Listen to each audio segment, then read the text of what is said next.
Salut, à l'occasion de l'arrivée du tout nouveau Star Wars, j'ai décidé de me refaire l'intégrale de Star Wars. J'en suis à l'épisode 3, La Revanche des Sith. Franchement, si dans votre vie vous ne pouvez mater qu'un seul Star Wars, c'est celui-là qu'il faut regarder absolument. Peut-être même que l'épisode 7 pourra pas être aussi bien tellement ce Star Wars est génial. En plus, même si on n'a pas vu les épisodes 1 et 2... c'est pas si grave que ça, on comprendra quand même l'univers de Star Wars. Pourquoi c'est mon Star Wars préféré ? Bon bah clairement, c'est vraiment un drame.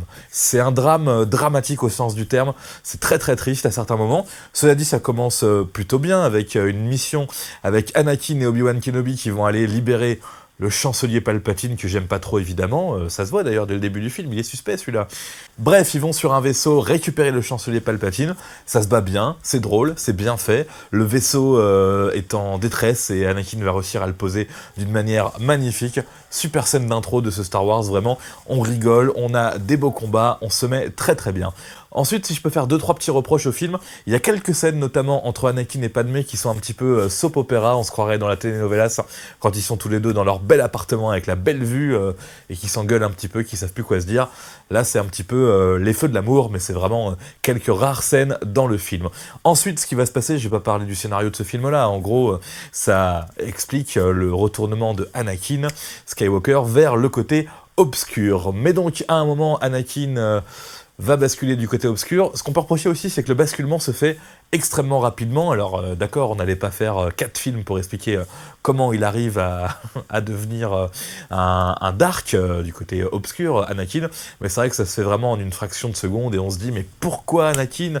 Non, écoute, Maître Windu, n'écoute pas le méchant. Puis bon, voilà, en 30 secondes, il passe du super cool Anakin au méchant Anakin. Bon, j'abuse un peu, il est déjà un petit peu troublé avant de devenir le méchant Anakin, mais c'est vrai que la transition est un petit peu rapide. Tout cela va mener à des événements tragiques à la fin du film, je vais pas trop m'étendre là-dessus. Vous verrez en regardant ce film si vous ne l'avez jamais vu, ou en le re-regardant parce qu'il mérite d'être vu des centaines de fois. Mais en gros, ça va se terminer sur la planète Mustafar, une planète avec de la lave, dans un combat épique, là je crois qu'on peut dire épique, entre Anakin Skywalker et son maître Obi-Wan Kenobi. Un combat qui dure peut-être une quinzaine de minutes, entrecoupé d'un autre combat entre Maître Yoda et Dark Sidious.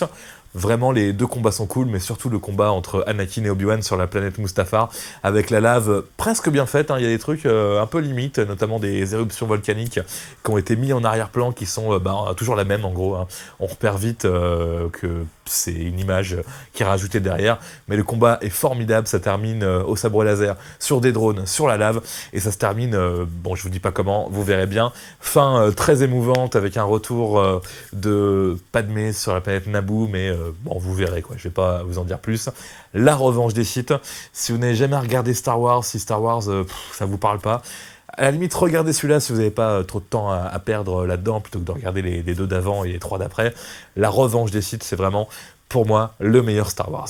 Je passe à l'autre, après, là, qui s'appelle Star Wars épisode 4, Un nouvel espoir, me semble-t-il. Je sens que je vais avoir mal aux yeux quand je vais repasser sur les anciennes versions de Star Wars, mais c'est pas grave, je vais quand même le faire. Allez, salut!